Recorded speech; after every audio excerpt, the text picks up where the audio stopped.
មនុស្សដែលនៅជុំវិញយើងចែកចេញជាពីរប្រភេទដែលយើងត្រូវយល់ឲ្យច្បាស់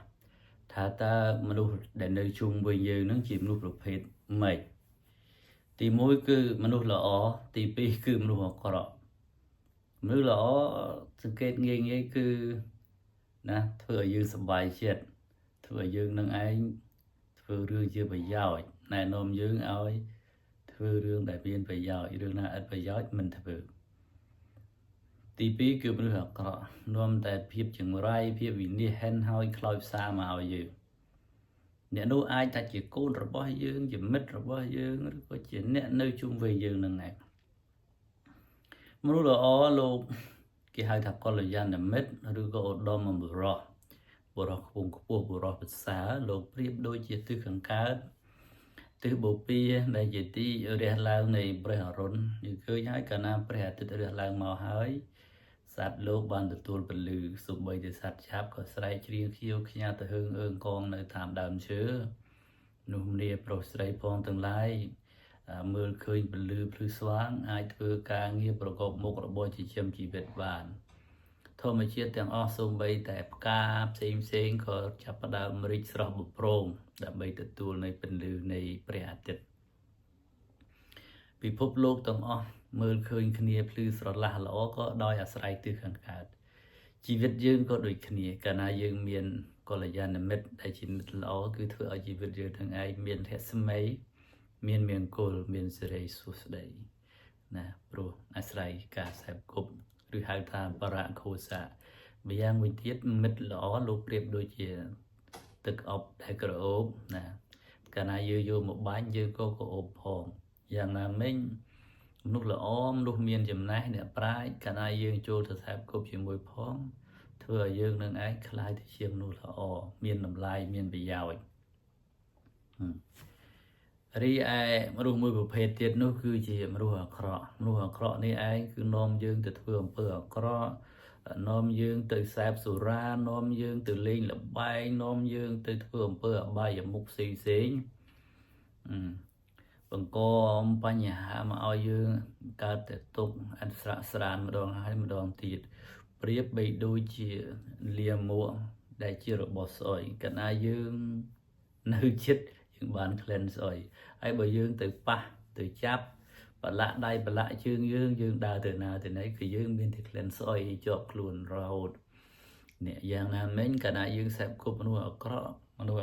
នឹងឯងធ្វើឲ្យយើងខ្លាយទៅជាមនុស្សអាក្រក់ដូចគេដែរខ្លាយទៅជាអាក្រក់ប្រៀបដូចជាផ្លូវដែលវាមិនស្រួលដើរមានក្រឡុកខ្លះមានរបស់ស្មៅគ្រោកមានសម្រាមមានលាមកមានរបស់មិនល្អផ្សេងខ្លះណាឬក៏មានភ័យផ្សេងខ្លះតែកាលណាយើងដើរទៅគឺដើរមិនស្រួលទេនេះគឺមនុស្សអាក្រក់មនុស្សពីលមនុស្សល្ងងខ្លៅឬប្រៀបបីដូចជាសត្វសាហាវសត្វក្រពើសត្វពស់សត្វខ្លាដែលយើងអត់ដឹងថាតើសត្វទាំងអស់នោះនឹងធ្វើបាបយើងពេលណានោះទេណាគ្រោះថ្នាក់គឺមានរហូតនៅជាមួយសត្វក្រពើយើងអត់ដឹងថាក្រពើខំយើងពេលណានោះទេដូច្នេះហើយត្រូវជៀសវាងពីមនុស្សអាក្រក់ដាច់ខាតជីវិតយើងទើបបានសេចក្តីសុខសេចក្តីចម្រើនបានដើរដល់គោលដៅព្រះសម្មាសម្ពុទ្ធព្រះអង្គទ្រង់គង់នៅក្នុងក្រុងសាវត្ថីក្នុងកាលនោះគឺឆន្ទថានេះជាមិត្តភក្តិព្រះសម្មាសម្ពុទ្ធកាលពពុទ្ធចេញទៅបួសហ្នឹងគឺឆន្ទថានេះឯងហើយជាអាមាត្យតោងនាំព្រះអង្គទៅបួសហ្នឹងព្រះអង្គទៅមិនទៅតែឯងទេមានសេះកន្តកៈមានឆន្ទអាមាត្យហ្នឹងធ្វើជាមួយព្រះអង្គដែរជូនព្រះអង្គទៅដែរឆន្ទអាមាត្យនេះគឺកើតថ្ងៃជាមួយនឹងព្រះអង្គព្រះសម្មាសម្ពុទ្ធមានវត្ថុ7ដែលបានកើតឡើងជាមួយនឹងព្រះអង្គទី1គឺឆន្ទថានេះឯងឆន្ទអាមាត្យទី2គឺលោលុទាយិអាមាត្យឬក៏ឧទាយិអាមាត្យទី3គឺព្រះអនន្តនេះកើតជាមួយនឹងព្រះសម្មាសម្ពុទ្ធដែរណាព្រះអនន្តមានអាយុ120ឆ្នាំពពុទ្ធមានអាយុតែ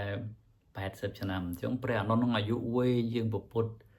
40 ឆ្នាំទៅទៀត120ឆ្នាំបានលោកបរិនិព្វានលោកនៅបានយូរជាងពុទ្ធ40ឆ្នាំទី1គឺការលោកទាយអាមាទី2ឆានអាមាទី3ព្រះអានន្ទទី4គឺសេះកន្តកៈដែលព្រះអង្គទ្រង់ជិះនឹងឯងទី5គឺព្រះនាងពំពីយសោធរាទី6គឺដើមពោដែលព្រះអង្គត្រូវចេញទៅបួសទៅអាស្រ័យដើមពោនឹងឯងហើយនឹងទី7គឺកំណប់ទ្រព្យបើសិនជាព្រះអង្គមិនបានបួសទេគឺព្រះអង្គនឹងបានកើតទៅជាស្ដេចចក្រពត្រាធិរាជមានសម្បត្តិច្រើនណាមានទ្រព្យច្រើនតែព្រះអង្គចេញទៅបួសដូច្នេះហើយពេលព្រះអង្គចេញទៅបួសហ្នឹងគឺឆន្ទថែនឹងឯងជាអ្នកនាំព្រះអង្គទៅដល់ពេលព្រះថេរៈនឹងបានបួសហើយគឺឡើងចាងហ្មងអួតអណាបដៅក៏អត់ស្ដាប់ដែរនិយាយអីអត់ស្ដាប់ទេ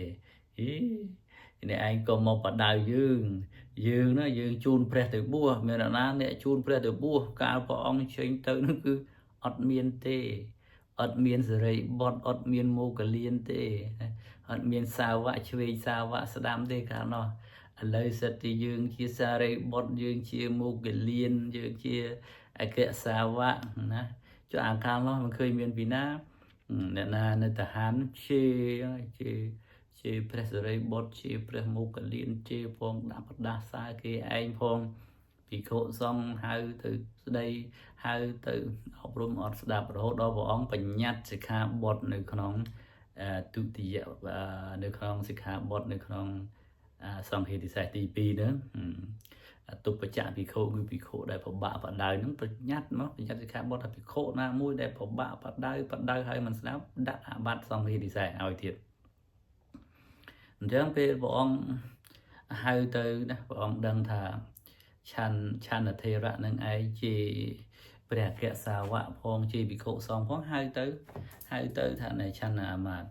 អ្នកឯងហេតុអីបានជាទៅជាព្រះសិរីបុត្រព្រះមហាមោគលានព្រះសិរីបុត្រព្រះមហាមោគលាននឹងជាមនុស្សល្អណាជាមនុស្សខ្ពង់ខ្ពស់អ្នកឯងគួរតែសែបគប់គួរតែនៅជាមួយគួរតែចូលទៅចិត្តសែបគប់អ្នកឯងនឹងបានប្រយោជន៍ណាអាចបានសម្រេចធម៌ជាន់ខ្ពស់បានហើយអ្នកឯងរវល់តែទៅជេរគេដូច្នេះតែបានប្រយោជន៍អីតែចេញផុតពីមុខព្រះដ៏មានប្រភាកណាជេរដែលកុសលមានអ្នកណាស្ដាប់មានណាបានទេមានអ្នកណាអាចបដៅឆានថេរៈបានទេបានព្រះមានប្រភាកព្រះអង្គទ្រង់ត្រាស់សម្ដែងព្រះធម៌ទេសនាថាអ្នកភជេបបកេមិតទេអ្នកភជេបុរិស័ធមេភជេថមិតទេកល្យានេភជេថបុរិស័ពេលរិសុទ្ធមេអ្នកភជេបបកេមិតទេនឹងគឺមិនគប្បីសែបគប់មនុស្សអាក្រក់ឬមិត្តអាក្រក់បាបមិត្តនឹងគឺមិត្តអាក្រក់អ្នកភជេបុរិស័ធមេនឹងគឺមិនគប្បីសែបគប់មនុស្សថោកទាបភជេថមិតទេកល្យានេគប្បីសែបគប់កល្យាណមិត្តឬក៏មិត្តល្អមិត្តប្រសើរបច្ចេតមិត្តទេកល្យានេបច្ចេតពុរិសុទ្ធមេក៏បីសែបគប់បុរសឧត្តមបុរសប្រសើរនេះហើយក្នុងអត្ថកថានឹងលោកបានកែថាមនុស្សអាក្រក់ប្រភេទម៉េចគឺមនុស្សដែលប្រព្រឹត្តអាក្រក់ដោយកាយជាដើមគេហៅថាមនុស្សអាក្រក់ហើយមនុស្សថោកទាបនោះយ៉ាងម៉េចមនុស្សថោកទាបនោះគឺមនុស្សដែលជាចោរប្លន់លួចឆក់នឹងគេថាមនុស្សថោកទាបឬពុំដូចឆ្នោះទេព្រះសង្ឃដែលមិនប្រព្រឹត្តតាមធម៌តាមវិន័យនឹងឯងប្រព្រឹត្តនៅក្នុងបាបធម៌5អនេសនៈ21នោះគេថាមនុស្សថោកទាបដែរធម៌មានមិនប្រព្រឹត្តទៅធ្វើផ្ដេសផ្ដាសប្រឆាចធម៌វិន័យដើម្បីតែលៀបសក្ការៈណាមិនមើលឃើញដល់ធម៌ដល់វិន័យក៏ហៅថាមនុស្សថោកទាបដូចគ្នាដូច្នេះហើយមនុស្សថោកទាបនេះមនុស្សអាក្រក់ទាំងអស់នេះឯងតែមិនគួរសែបគប់ចុះមនុស្សល្អយ៉ាងម៉េចមនុស្សល្អគឺមនុស្សដែលវាខុសពីមនុស្សអាក្រក់ទាំងឯងគឺជាមនុស្សល្អហើយចង់បញ្ចប់នៃពធទេសនាហ្នឹងគឺព្រះអនន្តថេរៈបានសាកសួរថាបបិទ្ធព្រះអង្គដ៏ចម្រើនឆានថេរៈនេះគឺអត់ស្ដាប់គេទេអត់មានអ្នកណាបដៅបានទេតើ ព្រះអង្គគិតយ៉ាងម៉េចអនាគតទៅគិតយ៉ាងម៉េចដើម្បីឲ្យឆានថេរៈនឹងឯងចេះកែខ្លួនបានព្រះអង្គប្រាប់ថាតថាគតនៅមានជីវិតដរាបដែរឆានថេរៈនឹងគឺមិនកែខ្លួនទេតែពេលតថាគតប្រេតនិព្វានទៅហើយដាក់ព្រហ្មទណ្ឌធ្វើព្រហ្មទណ្ឌឲ្យគេពាក្យថាព្រហ្មទណ្ឌគឺការចេញមកពីត្រង់ហ្នឹងឯងការចេញមកពីព្រះសម្មាសម្ពុទ្ធឲ្យធ្វើព្រហ្មទណ្ឌដល់ឆានថេរៈចឹងក្រោយពីព្រះអង្គប្រេតនិព្វានទៅគឺព្រះសង្ឃទាំងអស់ក្នុងសង្ឃមណ្ឌលពុទ្ធសាសនាហ្នឹងបានធ្វើព្រហ្មទណ្ឌគឺមិនឲ្យនិយាយជាមួយឆានថេរទេគេអត់និយាយជាមួយនិយាយមិនស្ដាប់ឈប់និយាយជាមួយព្រះសង្ឃក្នុងសាសនាមណ្ឌលគឺក្នុងពុទ្ធសាសនាគឺឈប់និយាយជាមួយលោកហ្មងគេសូត្រប្រកាសថាមិនឲ្យណានិយាយជាមួយឆានថេរដើរទៅនិយាយនឹងណាក៏គេមិននិយាយគេនេះក៏មិននិយាយនោះមិននិយាយយូរអត់មានអ្នកនិយាយអបសុកកាត់ទុកសន្លប់3ដងណាដួលទាំងឈោហ្មងខុសខ្លួនអស់ទៅវព្រះមហាអនន្តថេរៈព្រះអនន្តថេរៈអើយខ្ញុំកណាដឹងខុសហើយទៅឈប់ហ៊ានធ្វើដូច្នេះទៀតហើយឈប់ធ្វើហើយបំពេញវត្តប្រណិប័តឡើងវិញបានគេលើកលែងឬក៏ប្រកាសរំសាយចោលនៅអព្រហ្មទណ្ឌហ្នឹងទៅនិរាកព្រហ្មទណ្ឌចំពោះឆានថេរៈព្រះមហាថេរៈហ្នឹងបានប្រព្រឹត្តប្រតិបត្តិធម៌មិនយូរប៉ុន្មានក៏បានសម្រេចជាព្រះអរហន្តក្នុងលោកទៅអានេះរឿងទី3ទាក់ទងទៅនឹងរឿងឆានថេរៈ